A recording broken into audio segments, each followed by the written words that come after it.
Hey guys, welcome to my channel. Thanks for tuning in. Don't forget to like, subscribe, and hit the notification bell for all new posts. Hey guys, so today, well, hold on, let me adjust my seat. Okay. Oh, okay. Hey guys, so today I'll be sharing a little bit on the habits that I let go of, that I broke in order to just start bettering myself, I would say, and changing my life around for the better.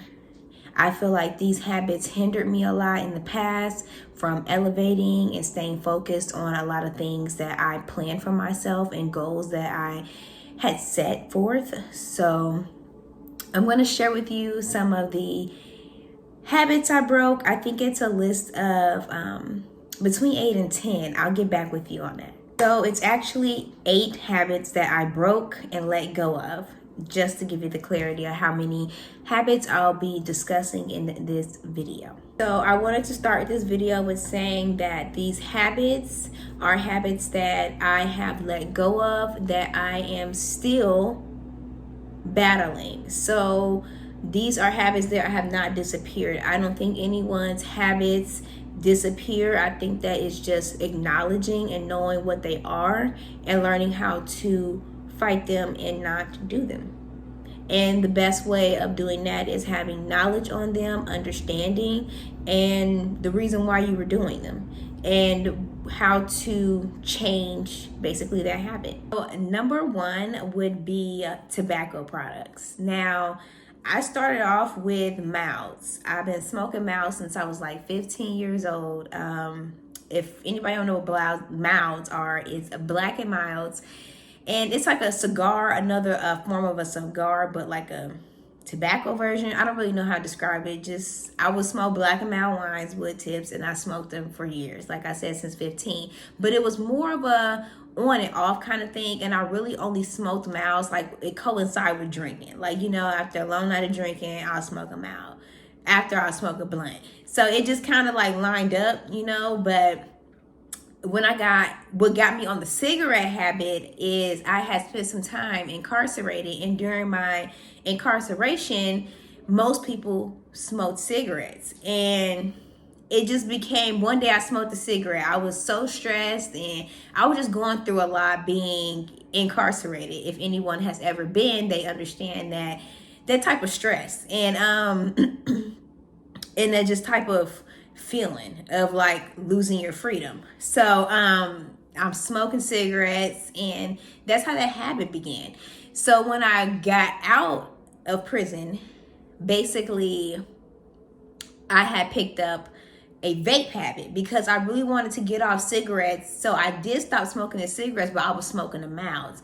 And I could notice with the mouths, they're a little stronger, you know, than what I was used to, because when I was incarcerated, I was smoking like pipe tobacco, that tobacco that be in the paper you pull out, and you know, that old school tobacco. So I was really smoking tobacco, and so yeah, that wasn't the best habit I had. And I also noticed that smoking those cigarettes like was messing with my lungs, my breathing. I had a terrible cough for so long, like so long. I had the cough from when I was incarcerated to release, and I was like, I knew what it was from, but I had to figure out how to get rid of it. And breaking a tobacco habit isn't as easy as it sounds. Okay, guys, it's not.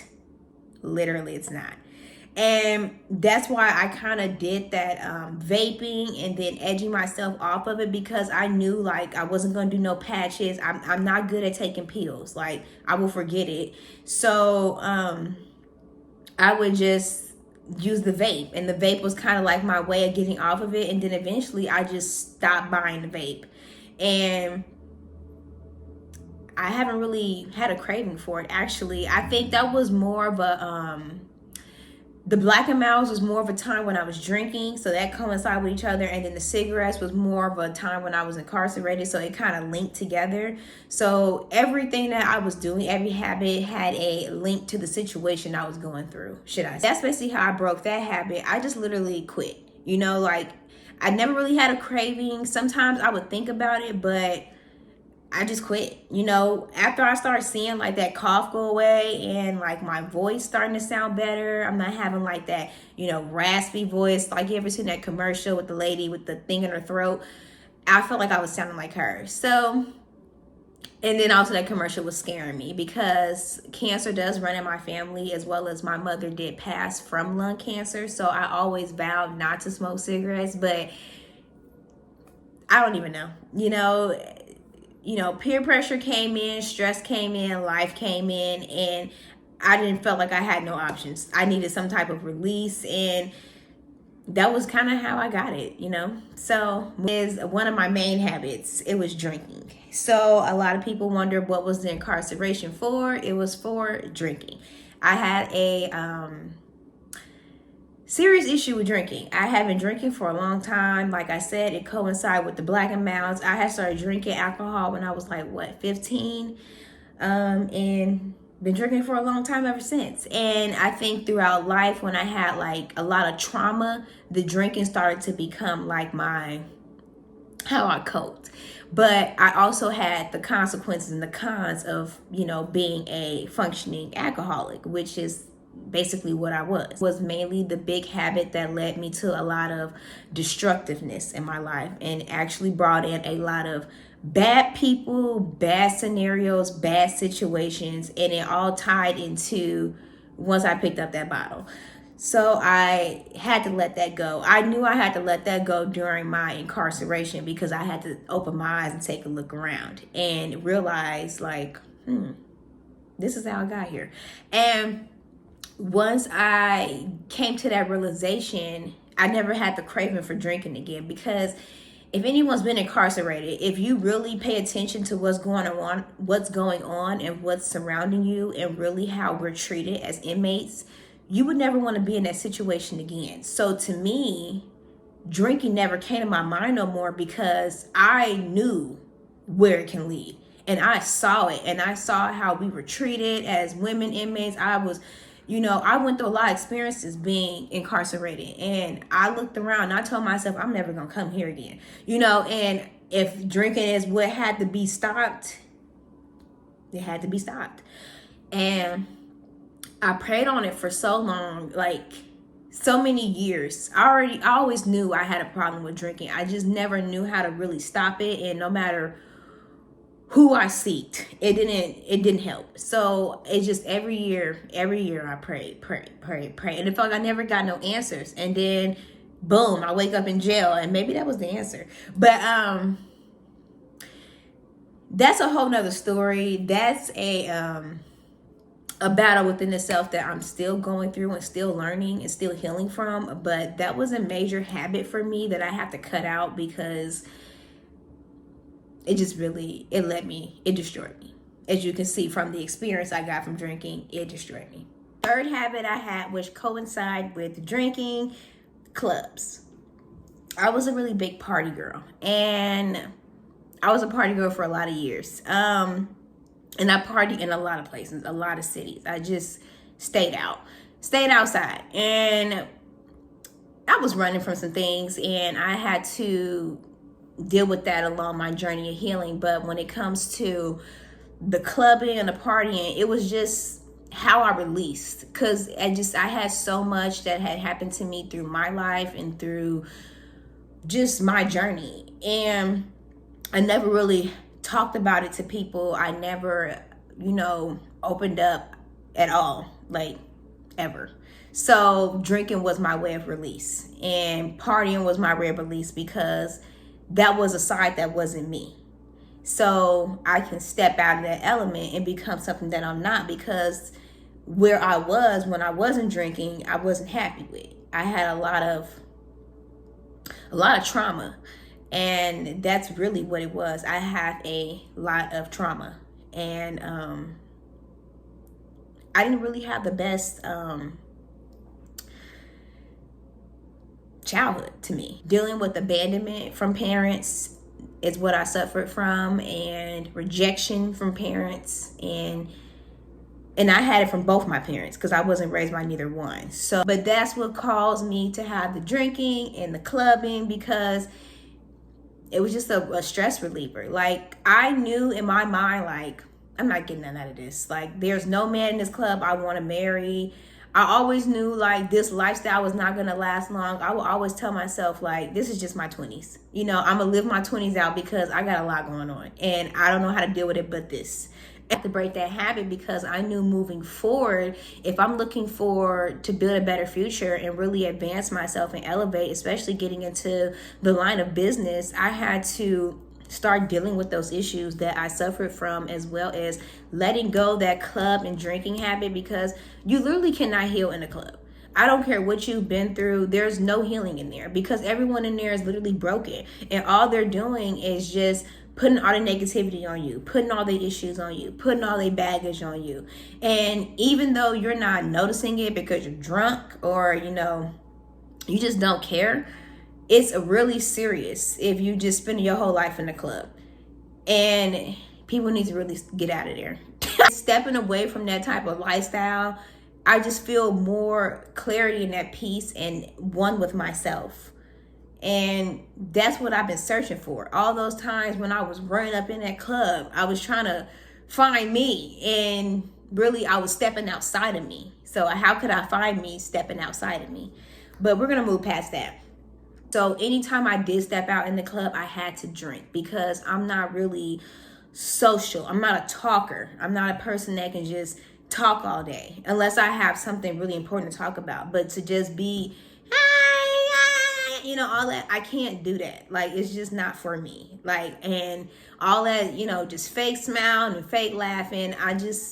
That's why I would drink, because that would be the only way I would open up and become this person that really wasn't me, because I'm not really like that. Like, I really didn't find much fun in the club other than if I pick up a man there, I already know, like, I'm definitely not going to be with him. Like, I already knew I'm back. Like, I never took any of those situations seriously. I always played a lot of games. And I did that a lot with men because I never really took men seriously. And that's just period. My fourth one, you guys, is procrastination and coincide with laziness. That is a bad habit I had.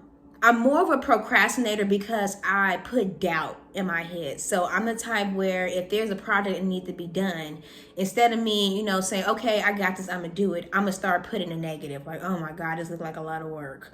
Or or like, oh my goodness, do I even have enough time for this? Like, it's just like so much just random things that come into my mind that make me start backing up and then procrastinating and being like, okay, I'm gonna hold off on that. That's gonna take too long. I'm gonna do this. And really, when I finally get around to it, it takes me less time to do that than did the other thing. But when I know that there's something to be done, I'm just gonna go straight forward and do it. And I do have ADHD, whatever people is classifying as. I do move around a lot. Like, you know, I'll start something, then head to the next thing, and then start that, and then finish that, and go back and finish that. But honestly, I get a lot done doing that, you know. And a lot of people, they try to say it's like an issue, like, ooh, you need to take medicine. No, I feel like at the end of the day, when I get done and look back on my day, I completed everything. Regardless of if I started part of it and then went to the next one and then moved to the next one and went to the next one, it all got done. Sometimes I can get in a mood where I just really want to lay down. Like, I want to take about 2-3 days of doing nothing. Like, absolutely nothing. And literally just laying there. I literally am a person that can sleep for 3 days. And it sounds weird, like, because I move around so much and I'm so like, ooh, that when I finally, like, get that break, I like it about 3 days. And I like to sleep. I have a lot that I have to do that I don't really have a lot of time for now to procrastinate. So now I'm on an overload, but I'm learning how to reel in the self-care more, or how to break things down. That's what I'm learning, breaking things down. That way I can complete things at a smaller task, the smaller things. Number 5 is a big one that I suffer with. This is called bad self-talk, negative talk. I never grew up, you know, people telling me, speak good to yourself, talk to yourself in a positive way, say you're beautiful. I never grew up like that.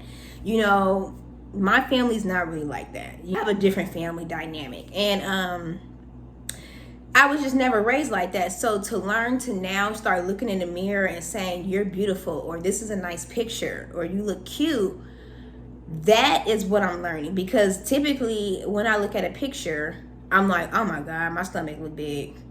So then I start to critique the picture instead of, looking at the positive in the picture. So then I'll critique it to the point where I'll delete the picture. And it comes from childhood, honestly, being teased and being teased by pretty much everyone around me.